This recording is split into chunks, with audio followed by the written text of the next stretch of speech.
कैसे हैं आप लोग। तो ईवीएस की क्लास को हम आगे कंटिन्यू करते हुए, और बाकी की क्लासेस आपको कैसी लग रही हैं कमेंट सेक्शन में ज़रूर बताएं। और पीडीएफ को प्राप्त करने के लिए आप हमारे टेलीग्राम चैनल से भी जुड़ सकते हैं, जिसका लिंक मैंने डिस्क्रिप्शन में दे रखा है।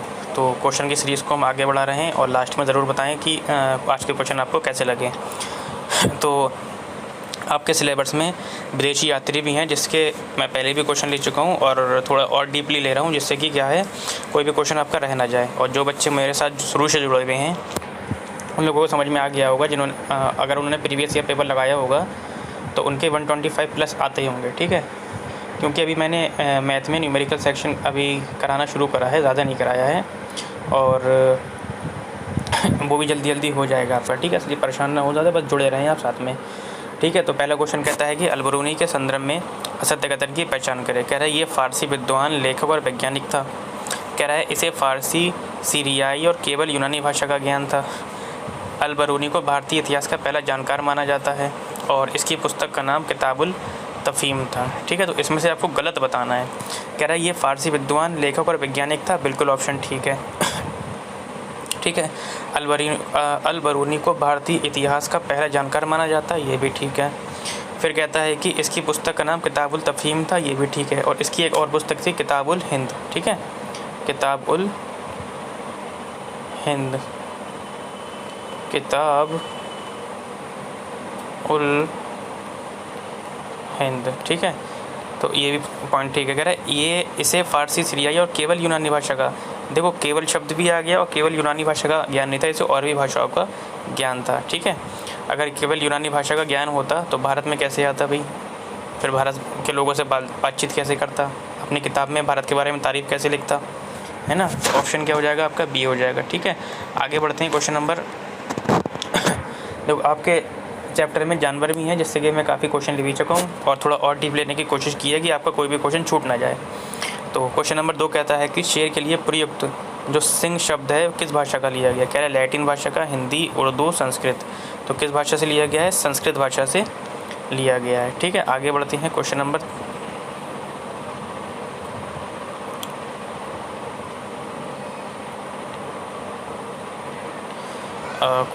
आपका है 3। कहता है वे कौन सा जीव है जो शिकार को दफन कर देता है, भूख लगने पर उसे वापस खा लेता है। कह रहा है शेर है, बाघ है, भालू है, स्लॉथ है, ठीक है। तो क्या आएगा आपका, शेर है। बहुत डीपली जो क्वेश्चन ले लिया है मैंने, फिलहाल इस टाइप के क्वेश्चन आते नहीं है, लेकिन अगर जानवर में उन्होंने ज़्यादा डीपली बनाने की कोशिश की तो ये क्वेश्चन आ सकता है, ठीक है। फिलहाल जानवर से रिलेटेड मैं सारे क्वेश्चन ले चुका हूँ, ठीक है। अच्छा, इन दोनों में क्या है,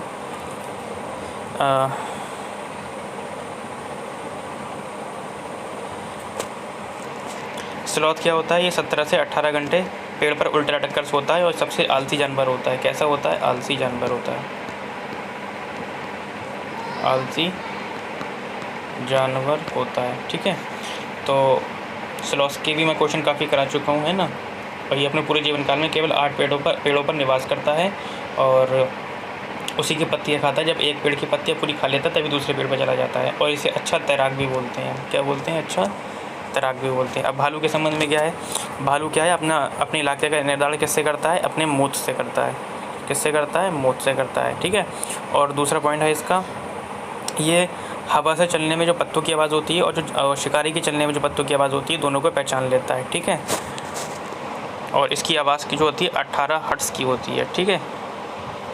बाकी इसके क्वेश्चन मैं ले चुका हूँ। तो आगे बढ़ते हैं क्वेश्चन नंबर 4 की ओर।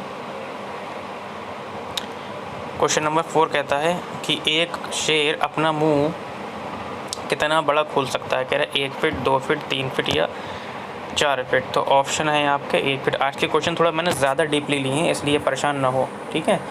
मैं कोई भी क्वेश्चन छोड़ना नहीं चाह रहा हूँ। तो ऑप्शन हो जाएगा आपका ए।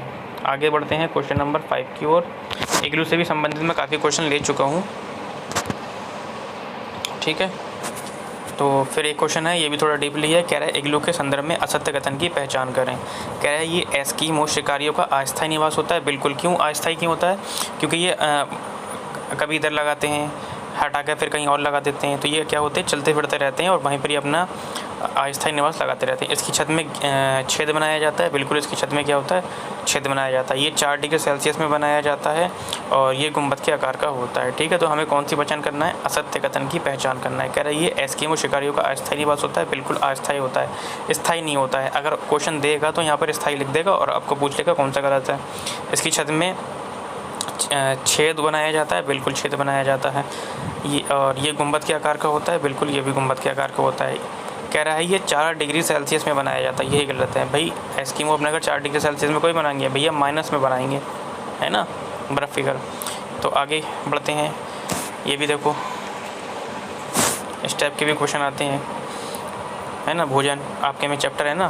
कह रहा है झंगोरे की खीर कहाँ के लोगों का प्रसिद्ध भोजन है। कह रहे केरल, मध्य प्रदेश, राजस्थान और उत्तराखंड। तो कहाँ की है, उत्तराखंड की है, ठीक है। और टेपियोका कहाँ का है, तो टेपियोका है आपका केरल का, ठीक है। तो आगे बढ़ते हैं क्वेश्चन नंबर 7 की ओर। ये भी अच्छा क्वेश्चन है, टेट और सी टेट सुपर टेट तीनों के लिए है। कह रहा है भारत का वर्डमैन ऑफ इंडिया किसे कहा जाता है। कह रहा है डॉक्टर MS स्वामीनाथन को, नॉर्मन बोरलॉग को, डॉक्टर सलीम अली को, या इनमें से कोई नहीं। तो ऑप्शन हो जाएगा डॉक्टर सलीम अली को, ठीक है। अच्छा, भारत में हरित क्रांति के जनक कौन है। तो भारत में अगर पूछेगा भारत के संदर्भ में हरित क्रांति के जनक, तो भारत में हरित क्रांति के जनक कौन है, डॉक्टर MS स्वामीनाथन, ठीक है। और अगर भारत के संदर्भ में नहीं पूछेगा तो कौन हो जाएंगे, नॉर्मन बोरलॉग हो जाएंगे आपके, ठीक है। तो इसका फिलहाल इसका आंसर क्या हो जाएगा आपका, ऑप्शन नंबर सी। आगे बढ़ते हैं क्वेश्चन नंबर 8 की ओर। क्वेश्चन नंबर 8 कहता है कि किस महाद्वीप को पक्षियों का द्वीप कहा जाता है। कह रहे अफ्रीका, एशिया, ऑस्ट्रेलिया या दक्षिण अफ्रीका। तो किसे कहा जाता है, एशिया को कहा जाता है, ठीक है। आगे बढ़ते हैं क्वेश्चन नंबर 9 की ओर। देखो इस टाइप के क्वेश्चन कई बार ले चुका हूँ, क्योंकि ये इंपॉर्टेंट इतने हैं कि हर बार आते हैं, जिससे कि आपको नए बच्चों को भी, और जिन बच्चों ने भी हमारी पुरानी वीडियो नहीं देखी है उसकी मैंने प्लेलिस्ट बना दी है, आप लोग जाकर देख सकते हैं और आपको बहुत ही उसमें बेनिफिट भी मिलेगा। और उसके बाद आप लोग प्रीवियस पेपर लगाएं, आपको लगेगा कि हाँ कि कितना कंटेंट मैंने सिलेक्टेड कराया है, ठीक है। आगे बढ़ते हैं, कह रहा कौन सा पक्षी झटके से अपनी गर्दन आगे पीछे करता है। देखो अगर 270 डिग्री घुमाने की बात करेगा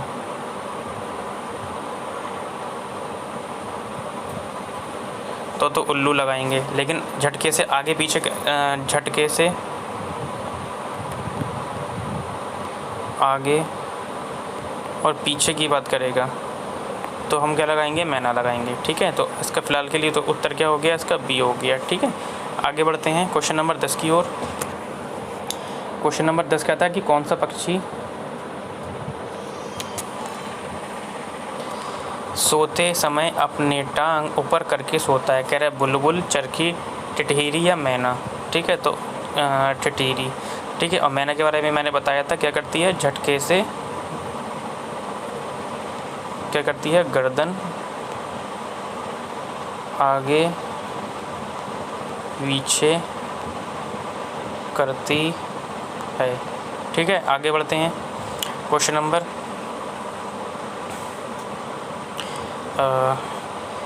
11 की ओर। क्वेश्चन नंबर 11 कहता है परिवार में नौकर किसका भाग है। कह रहे संयुक्त परिवार का, एकल परिवार का, ए और बी दोनों, ठीक है। तो परिवार को इंग्लिश में क्या कहते हैं, फैमिली बोलते हैं, ठीक है, फैमिली। और फैमिली शब्द कौन से, ग्रीक भाषा के 2 शब्द, फैमुलस शब्द से मिला है। किसके, फैमुलस शब्द से बना है, जिसका अर्थ क्या होता है, नौकर, ठीक है। तो फैमिली शब्द फैमुलस शब्द से मिलकर बना है, जिसका अर्थ क्या होता है, नौकर होता है, ठीक है। तो यही पूछ रहा है कि परिवार में नौकर किसका भाग है। तो संयुक्त परिवार, एकल परिवार, दोनों। तो दोनों तो टिक करोगे नहीं, तो यानी कि ऑप्शन क्या हो जाएगा आपका, सी, ए और बी दोनों, ठीक है। तो परिवार को अंग्रेजी में हम क्या बोलते हैं, फैमिली। और फैमिली शब्द जो है फैमुलस शब्द से मिलकर, फैमुलस शब्द से बना है, जिसका अर्थ होता है नौकर, ठीक है। तो इसका फ़िलहाल के लिए ऑप्शन क्या हो जाएगा, सी हो जाएगा, ठीक है। आगे बढ़ते हैं क्वेश्चन नंबर 12 की ओर। ये भी बहुत अच्छा क्वेश्चन है और थोड़ा डीप से लिया है मैंने।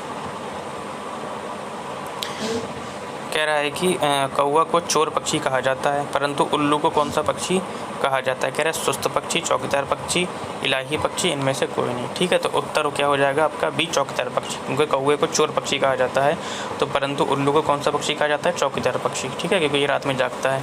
तो ऑप्शन नंबर क्या हो जाएगा आपका बी हो जाएगा। आगे बढ़ते हैं क्वेश्चन नंबर 13 की ओर। कह रहा है मानव शरीर में कितने प्रतिशत जल की कमी होने पर मानव की मृत्यु हो जाती है। कह रहा है अगर 1% की कमी हो जाएगी तो मृत्यु हो जाएगी, 5% की हो जाएगी, 8% की या 10% की। ठीक है, तो कितने परसेंट की हो जाएगी कमी, 10% की हो जाएगी। तो उत्तर क्या हो जाएगा 10% और ऑप्शन नंबर डी हो जाएगा। तो मानव शरीर में कितने प्रतिशत जल की कमी होने पर मृत्यु हो जाती है, 10%। ठीक है, आगे बढ़ते हैं क्वेश्चन नंबर 14 की ओर। क्वेश्चन नंबर 14 कहता है कि अजगर कितने घंटे सोता है, 12 घंटे, 14 घंटे, 16 घंटे या 18 घंटे। तो अजगर जो है आपका 18 घंटे सोता है, तो ऑप्शन हो जाएगा आपका ऑप्शन नंबर डी। आगे बढ़ते हैं लास्ट क्वेश्चन की ओर।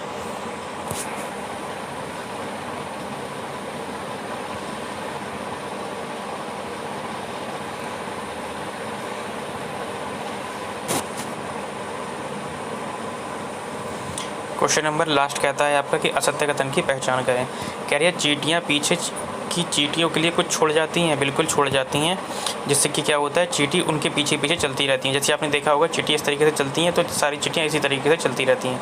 अगर एक चींटी इधर मुड़ती है सारी चींटियाँ इस साइड में मुड़ने लगती हैं, तो अपने पीछे कुछ छोड़ जाती हैं वो, जिससे कि पीछे वाली चींटियाँ क्या होती हैं कुछ ना कुछ सूंघते हुए आगे बढ़ती रहती हैं। ठीक है, और चींटी के संदर्भ में क्या है, अच्छा इसमें चींटियों में क्या होता है, रानी चींटी क्या होती है, रानी चींटी अंडे देती है। रानी चींटी क्या करती है, रानी चींटी अंडे देती है। ठीक है, और सिपाही चींटी क्या करती हैं, सिपाही चींटियाँ क्या करती हैं, ये क्या करती हैं बिल की देखभाल करती हैं। ठीक है, यहाँ से बहुत क्वेश्चन बनते हैं। और तीसरा पॉइंट ये है कि खाना कौन बनाता है, तो काम करने वाली जो चींटियाँ होती हैं, काम करने वाली चींटियाँ क्या होती हैं, खाना बनाती हैं। ठीक है, तो 3 पॉइंट इससे बनते हैं। तो चींटियाँ अपने पीछे को ज़्यादा छोड़ जाती हैं, जिससे कि पीछे वाली चींटियाँ उसके पीछे पीछे चलती रहती है।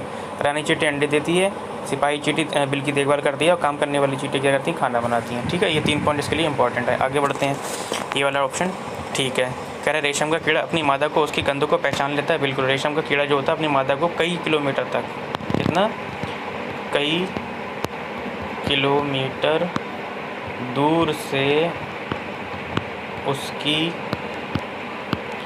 गंध से उसे पहचान लेता है कि वो कितनी दूर है। ठीक है, ऑप्शन नंबर ये भी ठीक है। कह रहे हैं शेर अपने इलाके की पहचान सूंघकर करते हैं। बिल्कुल, अभी मैंने बताया था कि शेर अपने इलाके की पहचान कैसे करते हैं, सूंघकर करते हैं। ठीक है, कैसे सूंघकर करते हैं, क्योंकि जहाँ इनका जो इलाका होता है वहाँ पर ये मुँह से क्या कर देते हैं, इलाके की गंध की पहचान बना देते हैं, जैसे कि कोई भी शेर आए और सूंघकर चला जाए, जिससे कि उसे पता चल जाए कि यहाँ पे किसी इस इलाके में किसी और शेर का कब्जा है। यानी कि ऑप्शन नंबर आपका सी भी ठीक है।